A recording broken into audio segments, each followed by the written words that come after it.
জাতীয় নাগরিক পার্টি এনসিপির দক্ষিণাঞ্চলের মুখ্য সংগঠক হাসনাত আব্দুল্লাহ অ্যাডভোকেট শিশির মনিরকে ধন্যবাদ জানিয়ে একটি ফেসবুক পোস্ট দিয়েছেন। আর সেই একই স্ট্যাটাসে ডাকসুতে ছাত্রদলের ভিপি প্রার্থী আবিদকে ইঙ্গিত করে খোঁচা দিয়েছেন এনসিপির এ নেতা। অ্যাডভোকেট শিশির মনিরকে নিয়ে করা স্ট্যাটাসে হাসনাত আব্দুল্লাহ বলেন, আজকের হাইকোর্টের রায় উল্টানোর নায়ক অ্যাডভোকেট শিশির মনির। বিকেলের ঘটনাটা একদম টার্নিং পয়েন্ট। হাইকোর্ট ডাকসু স্থগিত করলেই যদি ওই দিন আপিল না হতো, 2 দিনের মধ্যে সিরিয়াল পেত না, তারপর কোর্ট টানা 15 দিনের জন্য বন্ধ। অথচ ডাকসুর ডেট আর মাত্র 8 দিন পর, মানে গেম ওভার। কিন্তু সেই ক্রুশিয়াল মোমেন্টে শিশির মনির হাতে লিখে দৌড়ে গিয়ে চেম্বার জাজ কোর্টে পিটিশন দিলেন। শেষ মুহূর্তে যুক্তি দেখিয়ে স্থগিতাদেশকে উল্টে দিলেন। ফলাফল, ডাকসু নির্বাচন বেঁচে গেল ষড়যন্ত্রের হাত থেকে।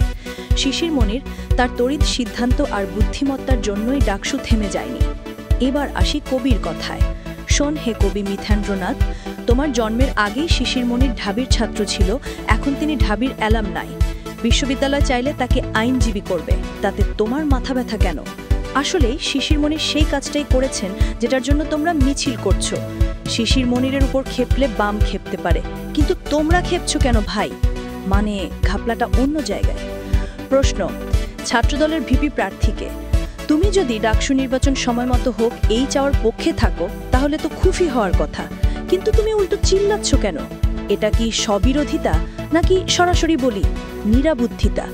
মনে রেখো, যে আইনজীবী দ্রুত সিদ্ধান্তে চেম্বার কোর্ট থেকে স্থগিতাদেশ উল্টে দিয়ে ডাকসু নির্বাচন নিশ্চিত করলেন, তার বিরুদ্ধে দাঁত কেলানো মানেই নিজের অর্বাচীনতা প্রমাণ করা। আরে ভাই, নির্বাচনের পক্ষে থাকলে আইনজীবী কে তা কোনো বিষয় না, কাজটাই আসল। মনে পড়ছে তো, আপনাদের নেতা তারেক রহমান, লুৎফুজ্জামান বাবর সহ অনেকেই জনাব অ্যাডভোকেট শিশির মনিরের ক্লায়েন্ট ছিলেন। তখন তো কোনো সমস্যা ছিল না, এখন হঠাৎ এত জ্বালা কেন? সত্যিটা হলো, বিনা কারণে চিল্লাচিল্লি করলে নিজের মার্কেটই নষ্ট হয়। কবি আবীন্দ্রনাথ আসলে ভেতরে ভেতরে জ্বলে পুড়ছেন, কারণ তাদের উদ্দেশ্য ব্যর্থ হয়েছে। স্থগিতাদেশ উঠতেই কবির মুখের হাসি গায়েব, লোডশেডিংয়ের মতোই নিখোঁজ।